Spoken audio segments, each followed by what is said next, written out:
چاہے پورے مہینے کا ایڈوانس آپ دے دیں، چاہے پورا مہینہ مکمل ہونے کے بعد دیں، یہ آپ کو سب اختیار ہے، شریعت کی طرف سے کوئی پابندی نہیں۔ شریعت کی طرف سے صرف اتنی پابندی ہے کہ جب آپ کا کوئی روزہ اس وجہ سے چھوٹ رہا ہے جس میں فدیہ آپ کو دینا ہے، تو آپ فدیہ دیجئے، ایک مسکین کو ایک روزے کے بدلے پورے دن کے کھانے کا آپ اسے دیجئے، چاہے غلہ دیجئے، چاہے پیسہ دیجئے۔ آج کے حالات میں، میں یو پی کے پس منظر میں اور لکھنؤ کے پس منظر میں، میرا اپنا اندازہ یہ ہے کہ کم سے کم 50 روپے پر ٹائم، یعنی 100 روپے پر ڈے انسان کو فدیہ نکالنا چاہیے۔ 100 روپے پر ڈے۔ تو اگر کوئی مجبور ہے، روزہ نہیں رکھ سکتا ہے، تو 100 روپے پر ڈے کے لحاظ سے، یا جو وہ غلہ، اگر کسی کو غلہ دینا مناسب سمجھتا ہے اور دے سکتا ہے۔ یاد رکھیے ہمیشہ شریعت نے اسی لیے اختیارات دیے ہیں کہ آپ کو جسے دینا ہے آپ کے لیے بھی آسانی ہو اور لینے والے کے لیے قابل استعمال ہو، مفید ہو۔ ایسا نہ ہو کہ آپ اسے لے جا کے دے تو آئیں اور وہ اسے استعمال نہ کر سکے۔ آپ 1 کلو گیہوں کسی کو دے آئیں گے تو وہ گیہوں کہاں لے جا کے استعمال کرے گا؟ اس لیے بہتر ہے کہ یا تو آپ آٹا دیں یا چاول دیں، اور نہیں تو پھر آپ گیہوں کا پیسہ دے دیں تاکہ وہ جا کر کے آٹا خرید لے۔ یہ آپ کو کرنا چاہیے۔ تو فدیہ یہ ہے۔ اب آئیے دوسری چیز، کفارہ۔ کفارہ جو ہے یہ شریعت میں سزا کو کہا جاتا ہے، یعنی کوئی ایسا کام جو آپ کو کرنا چاہیے آپ نے نہیں کیا، اور مزید آپ نے نہ کرتے ہوئے جرم کر دیا۔ شریعت نے بعض معاملات کی سزائیں دنیا میں رکھی ہیں، اور یہ انسانوں کے حق میں بہت بہتر ہے کہ اس دنیا میں اللہ سبحانہ تعالی اگر وہ آپ سے کفارہ قبول کر لیتا ہے تو قیامت میں آپ اس کی سزا سے بچ جائیں گے، ورنہ اگر صرف سزائیں قیامت کے لیے چھوڑ دی جائیں تو یاد رکھیے یہ ہمارے اور آپ کے لیے اور صاحب ایمان کے لیے بڑا مشکل ہوگا۔ اسی وجہ سے شریعت میں بے شمار معاملات میں کفارہ ہے۔ کفارہ یعنی اگر کوئی ایسا کام جس میں صرف استغفار سے، صرف توبہ کر لینے سے، صرف ندامت سے، صرف اس چیز کو چھوڑ دینے سے کام نہیں بنے گا، بلکہ آپ نے ایسی غلطی کی ہے کہ اللہ کی راہ میں اب آپ کچھ پیسہ خرچ کریے، صدقہ کریے۔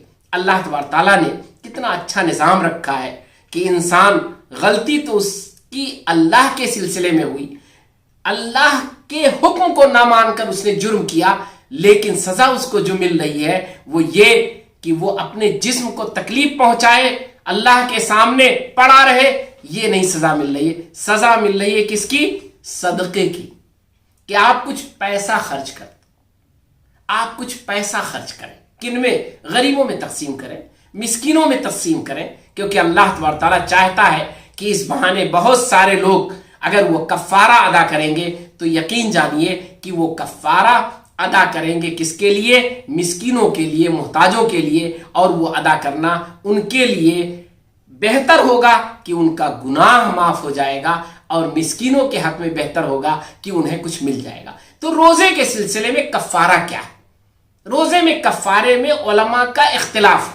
ہمیشہ میری کوشش ہوتی ہے کہ علماء کے اختلاف کو مسلکی مسئلہ نہ بنایا جائے، گرچہ ہمارے یہاں مسالک ہے، امت مسلمہ میں بہت سارے علماء کی رائے مسلک کی بنیاد پہ الگ الگ خانوں میں بڑھ جاتی ہیں، لیکن میرا کہنے کا انداز یہ ہے کہ آپ سمجھیں بات کو اور کوشش کریں کہ علماء کے اختلافات کو، اس کی بنیادوں کو سمجھیں اور پھر اسے اپنے لیے قابل عمل بنائیں۔ آپ گروپ میں نہ بٹیں تو آپ کے لیے شریعت زیادہ رحمت والی ہوگی، زیادہ آسان ہوگی اور زیادہ قابل عمل ہوگی۔ کفارہ کے باب میں بھی یہی ہے۔ کفارہ 2 چیزوں پر رکھا گیا ہے، علماء 2 چیزوں کو کاؤنٹ کرتے ہیں اس میں اور پھر اختلاف کرتے ہیں۔ شریعت میں آپ یہ جانتے ہیں کہ روزہ کس کو کہتے ہیں؟ روزے میں بنیادی طور پر کھانا پینا جان بوجھ کر بھول کر کے کھا پی لیں، آپ کا روزہ نہیں ٹوٹے گا۔ جان بوجھ کر اگر آپ نے کھا پی لیا تو آپ کا روزہ ٹوٹ گیا۔ شریعت کہتی ہے اتنا ہی نہیں ہوا، یہ آپ نے بہت بڑا جرم کیا، معاشرتی جرم ہے، انسانی جرم ہے اور ظاہری جرم ہے، اور یہ مذاق ہے شریعت کے ایک نہایت ہی متبرک مہینے کا اس لیے بعض علماء اس مسئلے میں بھی کفارہ لاگو کرتے ہیں اور وہ کہتے ہیں اگر جان بوجھ کر کوئی کھا پی لے گا تو ایسی صورت میں اسے کفارہ دینا ہوگا. کفارہ کیا ہوگا یہ بعد میں بتلائیں گے. جن دو چیزوں پر کفارہ ہے، دو چیزیں جو کفارے کی وجہ بنتی ہیں، وہ آپ کے سامنے میں پیش کر رہا ہوں. تو پہلی چیز کیا ہے؟ جان بوجھ کر کھانے پینے سے جو منع تھا آپ نے اس کو کیا تو اب ایسی صورت میں سزا ہو گئی. دوسری چیز شریعت میں روزے میں دوسری چیز جو سب سے بڑی تھی جو منع تھی آپ کے لیے، وہ ہے اپنی بیوی کے ساتھ روزے کی حالت میں ہم بستری کریں. روزے کی حالت میں، ورنہ ایام رمضان میں نہیں. قرآن مجید میں اس کی بڑی اچھی وضاحت آیت نمبر 187 سورہ بقرہ سورہ نمبر 2 آیت نمبر 187 میں پوری ڈیٹیل موجود ہے. آپ اس کو پڑھ لیں، بہت ہی تفصیل سے اللہ سبحانہ و تعالیٰ نے وہاں اس پر گفتگو کی ہے. تو قرآن مجید نے روزے کی حالت میں سخت ممانعت کی تھی. اور اب ایسی صورت میں اگر کسی نے ایسا عمل کیا تو پھر اس کے لیے کفارہ ہوگا. علماء کا جو دوسرا گروپ ہے وہ صرف اسی مسئلے میں کفارے کو ضروری سمجھتا ہے. یہ دو چیزیں تھیں جو روزے میں منع تھی، دونوں چیزیں شدید طور پر منع تھی. آپ نے دونوں کیا، جان بوجھ کر کیا، تو ایسی صورت میں آپ کے لیے علماء کا ایک گروپ ہے جو دونوں میں کفارہ ضروری قرار دیتا ہے اور ایک گروپ ہے جو صرف ایک چیز میں کفارہ ضروری قرار دیتا ہے. اور راجح یہی ہے کہ صرف اپنی بیوی کے ساتھ مباشرت یا ہم بستری جس کو کہتے ہیں اس کے نتیجے میں ہی کفارہ ہوگا. کفارہ کیا ہے؟ بہت سخت ہے، اتنا سخت ہے کہ جسے آپ سوچ کر کانپ اٹھیں گے. اور شریعت نے یہی کیا ہے کہ کاش لوگ اس کفارے کو ذہن میں رکھیں اور پھر روزے کی اہمیت سمجھے کہ کتنا اہم ہے اللہ کے ہاں. تب اس نے اس چیز پر اتنی بڑی سزا دنیاوی رکھی ہے. وہ کیا ہے کہ آپ کو لگاتار 60 دن کے روزے رکھنے یا ایک غلام آزاد کرنا ہے. غلام آزاد کرنا آج ممکن نہیں ہے. اس لیے آج کی ڈیٹ میں صرف اور صرف ایک ہی سزا بچی، وہ ہے 60 دن لگاتار روزے رکھنا. ایسے ہی جیسے آج کل کورسز چلتے ہیں دواؤں کے کہ اگر آپ نے غائب کیا تو آپ کی دوا بیکار ہو گئی، پھر ریپیٹ کریے. ایسے ہی اگر آپ نے 15 دن روزے رکھ لیے اور آپ نے ایک دن غائب کر دیا تو پھر آپ کو ریپیٹ کرنا ہوگا. 60 دن لگاتار روزے رکھنا رسول اللہ صلی اللہ علیہ وسلم کے زمانے کا ایک بڑا مشہور واقعہ ہے، بڑا پرلطف واقعہ ہے. ایک صحابی ہے، انہوں نے آ کے رسول اللہ صلی اللہ علیہ وسلم سے کہا رسول اللہ صلی اللہ علیہ وسلم مجھ سے یہ غلطی ہو گئی ہے، کفارہ میں کیسے ادا کروں؟ رسول اللہ صلی اللہ علیہ وسلم نے کہا غلام آزاد کر دو. اس زمانے میں غلام کا آزاد کرنا ممکن تھا. انہوں نے کہا رسول اللہ صلی اللہ علیہ وسلم میں بہت غریب آدمی ہوں، میرے پاس کہاں اتنا پیسہ ہے، نہ غلام ہے کہ میں آزاد کر دوں. رسول اللہ صلی اللہ علیہ وسلم نے کہا کہ ایسا کرو پھر کہ تم 60 دن کا روزہ رکھ لو. انہوں نے کہا رسول اللہ صلی اللہ علیہ وسلم یہ 30 دن کے روزے میں تو یہ حالت ہوئی ہے، یہ غلطی ہوئی ہے، 60 دن کا روزہ کہاں رکھ پائیں گے؟ تو رسول اللہ صلی اللہ علیہ وسلم نے کہا کہ ٹھیک ہے اگر نہیں رکھ سکتے ہو تو اب تم 60 دن کا کھانا کھلاؤ، مسکینوں کو 60 دن تک کھانا کھلاؤ. جب رسول اللہ صلی اللہ علیہ وسلم نے یہ سزا بتائی تو انہوں نے کہا رسول اللہ صلی اللہ علیہ وسلم میں بہت غریب آدمی ہوں، 1-2 دن کا کھانا تو میرے پاس ہے نہیں، میں 60 مسکینوں کو کہاں سے کھانا کھلاؤں؟ تو رسول اللہ صلی اللہ علیہ وسلم نے فرمایا کہ ٹھیک ہے بیٹھو دیکھتے ہیں. ابھی رسول اللہ صلی اللہ علیہ وسلم کے پاس صدقے کا ایک ٹوکرا آیا کھجور کا. رسول اللہ صلی اللہ علیہ وسلم نے کہا ٹھیک ہے یہ لو میں تمہیں دے رہا ہوں، لے جاؤ اسے غریبوں میں بانٹ دو. انہوں نے کہا رسول اللہ صلی اللہ علیہ وسلم مدینے میں مجھ سے زیادہ غریب کوئی نہیں ہے، اس لیے میں ہی اس کا زیادہ مستحق ہوں، دوسروں میں کیوں بانٹوں، میں زیادہ اس کا حقدار ہوں. رسول اللہ صلی اللہ علیہ وسلم مسکرائے اور کہا ٹھیک ہے جاؤ لے جاؤ. تو اسلام میں اس کی سزا سخت ہے، لیکن یہ سخت سزا ہمیں اور آپ کو سمجھنے کی ضرورت ہے کہ روزے کی اہمیت کو بتلاتا ہے. تیسری چیز آئیے صدقہ فطر جو عید الفطر کی وجہ سے ہے. رسول اللہ صلی اللہ علیہ وسلم نے 2 چیزیں بتائی کہ یہ طہرۃ للصائمین و طعمۃ للمساکین ہے، یعنی جنہوں نے روزہ رکھا پورا مہینہ، اب عید کی خوشی کا دن ہے تو ہو سکتا ہے کوئی کمی بیشی ان کے روزے میں ہو تو وہ پاکیزہ ہو جائیں، ان کا روزہ پاکیزہ ہو جائے، صاف ستھرا ہو جائے تو وہ تھوڑا سا غریبوں کو بھی ادا کر دیں. اور دوسری چیز جو غریب و مسکین ہیں ان کے لیے عید کی تیاری ہے، خوشی کے دن کی تیاری ہے، ان کے لیے غذا ہے.